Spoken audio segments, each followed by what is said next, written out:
This is a place for planting, for digging, for harvesting, for relaxing. It's a place to get your hands dirty, but most of all, it's about having fun. And that's what you'll always have when you're in the garden with Doug Oster. You want a green thumb too, don't you? Well, fellow cheapskates, are you ready for another day in the garden? Are you ready, Max? You can see our friends from Davy Tree. We're here cutting down that branch we lost in a storm. It's cheaper if you just let them leave the wood here. We'll move that away later. But I couldn't resist going to the nursery and getting more bargains. And we're going to plant those in the vegetable garden. I want to show you everything I've got here. We have an interesting situation here. We have tatsoi, which we put in here last week, which loves cold weather. And we also have brand new basil, which I found at the nursery, which loves hot weather. So what we're going to do is we're just going to make a little line up here, a little row of basil. And I love to buy basil this way. There are about 9 plants in each one of these containers.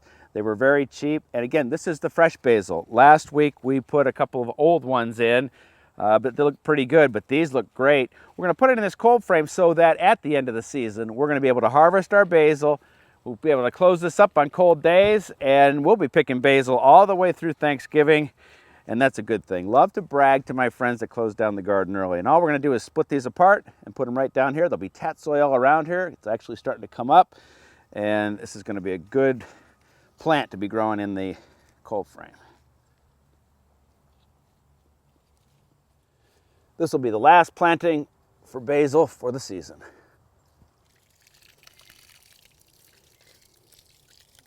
Well, even though the garden's thriving, and I hope yours is too, I'm still going to the nursery looking for bargains, especially stuff that will last for a long time.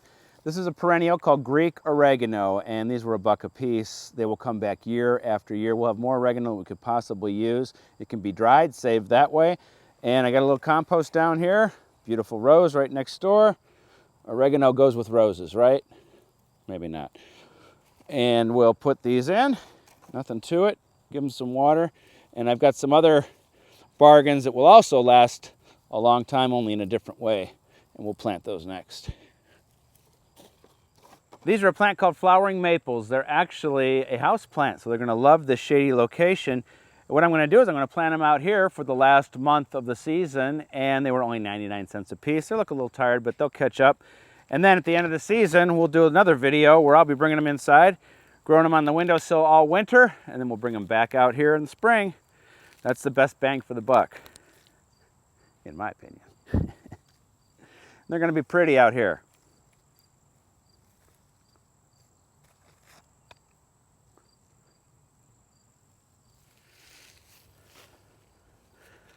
Until now, we have avoided planting some of our cool weather crops down in the garden because of a rabbit problem. Well, I caught the little rabbit and I let him go down the road in the park into the woods, and so now we can plant what we want. And cool weather crops like radishes, they love this weather when we're into September. This is German Giant. It's a good one. And all we're going to do is sprinkle some seeds onto some compost, cover them up, give them some water, and in 30 days we'll be picking radishes. I want to show you a little mistake next.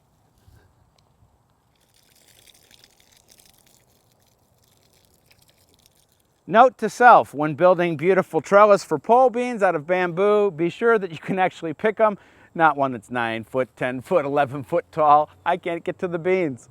All right, we have one more job, and then I want to show you a couple cool plants. Mulching is a big part of this third part of the planting season, which I like to start in September, and we've got some spring onions here. It's going to preserve moisture and keep them happy, and we'll be picking these pretty soon. And it's just a little bit of straw, and I'm freshening this up all through the garden. Wherever I've got mulch, I'm putting a little bit more in here. And it's good for everybody. Certainly the plants love it. Now let's take a look at those other plants that I wanted to show you that are pretty cool. Well, check out this plant. It's a perennial, fall blooming that I love. It's a persicaria called painter's palette, and anybody can grow it because it grows anywhere, full sun and shade. It's almost a weed, but it's so beautiful. Check out these red panicles of flowers and a beautiful variegated foliage. I've got one more plant for you to see.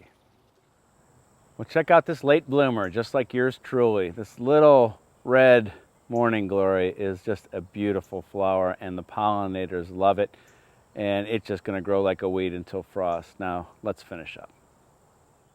Well, if you like what we're doing here, there's so much more at my subscription service called Everybody Gardens. We are having a lot of fun there. You can find out all about it online, but that's also where you can find out about Plants That Matter, a new series that I'm doing, and I'm looking for your stories about connections between plants and people. Until next week, I'm just going to sit in the garden and enjoy the sunset. We'll see you then.